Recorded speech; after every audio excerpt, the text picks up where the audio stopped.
ಇನ್ನು IPL ticket ಕೇಳಿದ ಶಾಸಕರ ಮೇಲೆ ಸದಾನಂದ ಗೌಡ ಗರಂ ಆಗಿದ್ದಾರೆ. ಕ್ಷೇತ್ರಕ್ಕೆ ಏನಾದರೂ ಸಹಕಾರ ಬೇಕು ಅಂತಂದಾಗ ಭಿಕ್ಷೆ ಬೇಡಿ, ಐಪಿಎಲ್ ಟಿಕೆಟ್ಗೆ ಭಿಕ್ಷೆ ಬೇಡಬಾರದು ಅಂತ ಗರಂ ಆದ್ರು ಮಾಜಿ ಸಿಎಂ ಸದಾನಂದ ಗೌಡ. 11 ಜನ ಬಲಿಯಾದಾಗ ಕ್ರಿಕೆಟ್ ಬಗ್ಗೆ ಚರ್ಚೆ ಆಗಿದ್ದಿದ್ರೆ ಅದು ಗೌರವ. ನೂರಾರು ಕೋಟಿ ಕೊಟ್ಟು ಶಾಸಕರಾದವರು ಈಗ ಭಿಕ್ಷೆ ಬೇಡ್ತಾರಲ್ಲ, ಶಾಸಕರಿಗೆ ನಾಚಿಕೆ ಆಗಬೇಕು ಅಂತ ಮಾಜಿ ಸಿಎಂ ಸದಾನಂದ ಗೌಡ ಆಕ್ರೋಶ ವ್ಯಕ್ತಪಡಿಸಿದ್ದಾರೆ. ಕ್ರಿಕೆಟ್ನ ಬಗ್ಗೆ, IPLನ ಬಗ್ಗೆ ಅಥವಾ ಬೇರೆ ಯಾವುದರ ಬಗ್ಗೆ ಯಾವಾಗ ಚರ್ಚೆ ಆಗಬೇಕು ಅಂತ ಹೇಳಿ, ಹಲವು ಜನ ಬಲಿಯಾದ್ರಲ್ಲ, ಹಲವು ಜನರಿಗೆ ಗಾಯಗಳಾಯ್ತಲ್ಲ, ಅದರ ಬಗ್ಗೆ ಒಂದು ಡಿಟೇಲ್ ಚರ್ಚೆಗಳನ್ನು ಮಾಡಿದರೆ ಅದೊಂದು ಗೌರವ. ಇದು ನೂರಾರು ಕೋಟಿ ಖರ್ಚು ಮಾಡಿಕೊಂಡು ಶಾಸಕರಾಗಿ ಬಂದವರು IPL ಟಿಕೆಟ್ 2 ಕೋಟಿ ಅಂತ ಭಿಕ್ಷೆ ಬೇಡ್ತಾರಲ್ಲ, ಇವರಿಗೆ ನಾಚಿಕೆ ಆಗಬೇಕು ಅಂತ ನಾನು ಭಾವಿಸ್ತಾ ಇದ್ದೀನಿ. ಇದು ಯಾವುದೇ ಜನಪ್ರತಿನಿಧಿ ಮಾಡಬಾರ್ದಂತ.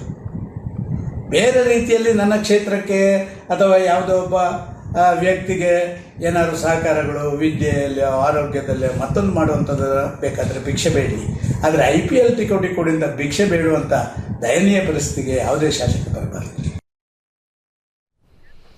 ನಾಳೆ ಚಿನ್ನಸ್ವಾಮಿಯಲ್ಲಿ ಮತ್ತೊಂದು IPL ಹೈ ವೋಲ್ಟೇಜ್ ಪಂದ್ಯ ನಡೀತಾ ಇದೆ. ನಾಳೆಯ ಪಂದ್ಯ ವೀಕ್ಷಣೆಗೆ ಅಭಿಮಾನಿಗಳು ಕಾದು ಕುಳಿತಿದ್ದಾರೆ. ಆದರೆ ಅಂತಹ ಅಭಿಮಾನಿಗಳಿಗೆ ಈಗ ಶಾಕ್. ಆನ್ಲೈನ್ನಲ್ಲಿ ನಾಳೆಯ ಟಿಕೆಟ್ ಸಿಗ್ತಾ ಇಲ್ಲ. ಆನ್ಲೈನ್ನಲ್ಲಿ ಮಾತ್ರ ಟಿಕೆಟ್ ಅಂತ RCB ಘೋಷಣೆ ಮಾಡಿತು. ಸೀಟ್ ಬುಕ್ ಮಾಡೋದಕ್ಕೆ ಹೋದ್ರೆ ಸೀಟ್ ಬುಕ್ಡ್ ಅಂತ ತೋರಿಸುತ್ತೆ. ಬುಕ್ ಮೈ ಶೋ ವೆಬ್ಸೈಟ್ನಲ್ಲಿ RCB versus CSK match ticket ಸಿಗ್ತಾ ಇಲ್ಲ. ಟಿಕೆಟ್ಗಳನ್ನ ಏಜೆಂಟ್ಗಳಿಗೆ ಮಾರ್ತಾ ಇದ್ದಾರೆ ಅಂತ ಫ್ಯಾನ್ಸ್ ಆಕ್ರೋಶ ವ್ಯಕ್ತಪಡಿಸ್ತಾ ಇದ್ದಾರೆ. ಕೆಲವರಿಗೆ ಆನ್ಲೈನ್ ಪೇಮೆಂಟ್ ಮಾಡಿದ್ರು ಟಿಕೆಟ್ ಸಿಕ್ಕಿಲ್ಲ, ಟಿಕೆಟ್ ಬುಕ್ ಆಗದೆ ದುಡ್ಡು ಕಟ್ ಆಗಿದ್ರು ಹಣ ವಾಪಸ್ ಸಿಗ್ತಾ ಇಲ್ಲ ಅಂತ ಜನ ಆಕ್ರೋಶ ವ್ಯಕ್ತಪಡಿಸ್ತಾ ಇದ್ದಾರೆ. RCB ಅಭಿಮಾನಿಗಳಿಗೆ IPL ಟಿಕೆಟ್ ಈಗ ಸಿಗ್ತಾ ಇಲ್ಲ. ಆನ್ಲೈನ್ನಲ್ಲಿ ಬುಕ್ ಮಾಡೋಣ ಅಂತ ಹೋದರೆ ಅಲ್ಲಿ ಬುಕ್ ಆಗ್ತಾ ಇಲ್ಲ, ಆಫ್ಲೈನ್ನಲ್ಲಿ ಕೊಡ್ತಾನೆ ಇಲ್ಲ. RCB ಮ್ಯಾನೇಜ್ಮೆಂಟ್ನ ಅವ್ಯವಸ್ಥೆಯ ಕುರಿತಾಗಿ ಅಭಿಮಾನಿಗಳು ಆಕ್ರೋಶ ವ್ಯಕ್ತಪಡಿಸ್ತಾ ಇದ್ದಾರೆ. ಒಂದು ಕಡೆ RCB ಮ್ಯಾನೇಜ್ಮೆಂಟ್ ಹೇಳುತ್ತೆ ಆನ್ಲೈನ್ನಲ್ಲಿ ಮಾತ್ರ ಟಿಕೆಟ್ ಸಿಗುತ್ತೆ ಅಂತ. ಬುಕ್ ಮೈ ಶೋ ವೆಬ್ಸೈಟ್ನಲ್ಲಿ ಹೋಗಿ ಚೆಕ್ ಮಾಡಿದಾಗ ಒಂದೇ ಒಂದು ಟಿಕೆಟ್ ಬುಕ್ ಆಗ್ತಾ ಇಲ್ಲ, ಆಲ್ರೆಡಿ ಬುಕ್ಡ್ ಅಂತ ಬರ್ತಾ ಇದೆ. ಹೀಗಾದ್ರೆ IPL ಟಿಕೆಟ್ ಎಲ್ಲಿ ಹೋಯ್ತು? ಕಾಳಸಂತೆಯಲ್ಲಿ ಮಾರಾಟ ಆಗ್ತಾ ಇದೆ ಅಂತ ಆಕ್ರೋಶ ವ್ಯಕ್ತಪಡಿಸ್ತಾ ಇದ್ದಾರೆ ಅಭಿಮಾನಿಗಳು. ಏಜೆಂಟ್ಗಳಿಗೇನೆ ಮಾರಾಟ ಮಾಡಲಾಗ್ತಾ ಇದೆ. IPL ಟಿಕೆಟ್ಗಳನ್ನ ಏಜೆಂಟ್ಗಳಿಗೆ ಮಾರ್ತಾ ಇದ್ದಾರೆ ಅಂತ ಫ್ಯಾನ್ಸ್ ಈಗ ಆಕ್ರೋಶ ವ್ಯಕ್ತಪಡಿಸ್ತಾ ಇರೋದು. ಕೆಲವರಿಗೆ ಆನ್ಲೈನ್ ಪೇಮೆಂಟ್ ಮಾಡಿದ್ರೆ ಟಿಕೆಟ್ ಸಿಗುತ್ತಾ? ಅದು ಸಿಗ್ತಾ ಇಲ್ಲ. ಟಿಕೆಟ್ ಬುಕ್ ಆಗದೆ ದುಡ್ಡು ಕಟ್ ಆಗಿರುತ್ತೆ, ಆ ದುಡ್ಡೇನಾದ್ರೂ ವಾಪಸ್ ಬರುತ್ತಾ? ಅದು ಬರ್ತಾ ಇಲ್ಲ.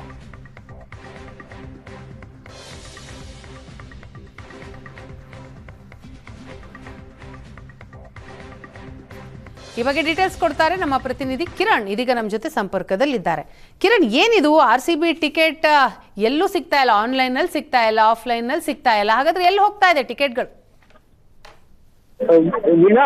ಬೆಂಗಳೂರಿನಲ್ಲಿ ನಡೀತಾ ಇರ್ತಕ್ಕಂಥ IPL ಪಂದ್ಯಾವಳಿ ಹಿನ್ನೆಲೆಯಲ್ಲಿ ಸಾಕಷ್ಟು ಟಿಕೆಟ್ಗಳಿಗೆ ಹಾಹಾಕಾರ ಉಂಟಾಗಿರ್ತಕ್ಕಂಥದ್ದು. ಮುಖ್ಯವಾಗಿ ಅಭಿಮಾನಿಗಳೇನಿದ್ದಾರೆ ಟಿಕೆಟ್ಗಾಗಿ ಸಹ ಸಾಕಷ್ಟು ಹರಸಾಹಸ ಪಡ್ತಾ ಇದ್ದಾರೆ.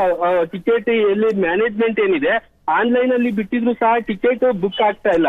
ಆದ್ರೆ ಇದನ್ನೇ ಆನ್ಲೈನ್ ವೆಬ್ಸೈಟ್ ಗಳಲ್ಲಿ ಟಿಕೆಟ್ ಇಲ್ಲ ಅಂತ ಗೊತ್ತಿದ್ರು ಸಹ ಸೀಟ್ ಗಳನ್ನ ಬುಕ್ ಮಾಡೋದಕ್ಕೆ ಹೋಗಿ ಹಣ ಕಳ್ಕೊಂಡಂತಹ ಒಂದು ಪ್ರಕರಣ ಬಯಲಿಗೆ ಬಂದಿರ್ತಕ್ಕಂಥದ್ದು. ಬುಕ್ ಮೈ ಶೋ ನಲ್ಲಿ ಟಿಕೆಟ್ ಅನ್ನ ಬುಕ್ ಮಾಡೋದಕ್ಕೆ ಪ್ರಯತ್ನ ಪಡ್ತಾರೆ. ಆ ಸಂದರ್ಭದಲ್ಲಿ ಬುಕ್ ಆಗಿದೆ ಅಂತ ಹೇಳಿ RCB ಮತ್ತೆ CSK ಮ್ಯಾಚ್ಗಳು ಬುಕ್ ಆಗಿದೆ ಅಂತ ಹೇಳಿ ಮಾಹಿತಿ ಬರುತ್ತೆ. ಏಪ್ರಿಲ್ 5ರಂದು RCB ಮತ್ತೆ CSK ಪಂದ್ಯ ಇರೋದ್ರಿಂದ ಬುಕಿಂಗ್ ಮೈ ಶೋ ನಲ್ಲಿ ಸಹ ದಿನಾಂಕವನ್ನ ಮೆನ್ಷನ್ ಮಾಡಿರ್ತಾರೆ.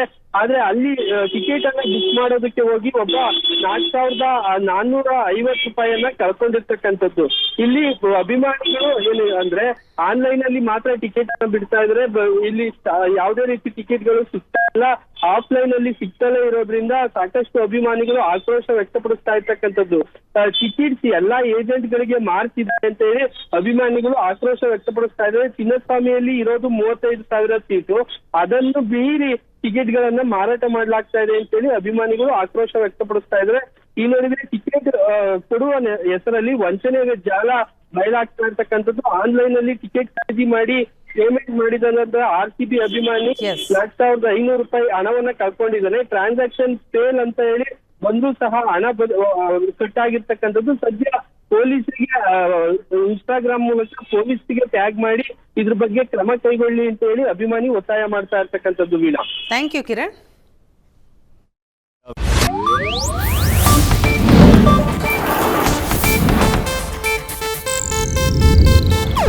ಇದು ಏಷ್ಯಾನೆಟ್ ನ್ಯೂಸ್ ನೆಟ್ವರ್ಕ್ ಪ್ರಸ್ತುತಿ.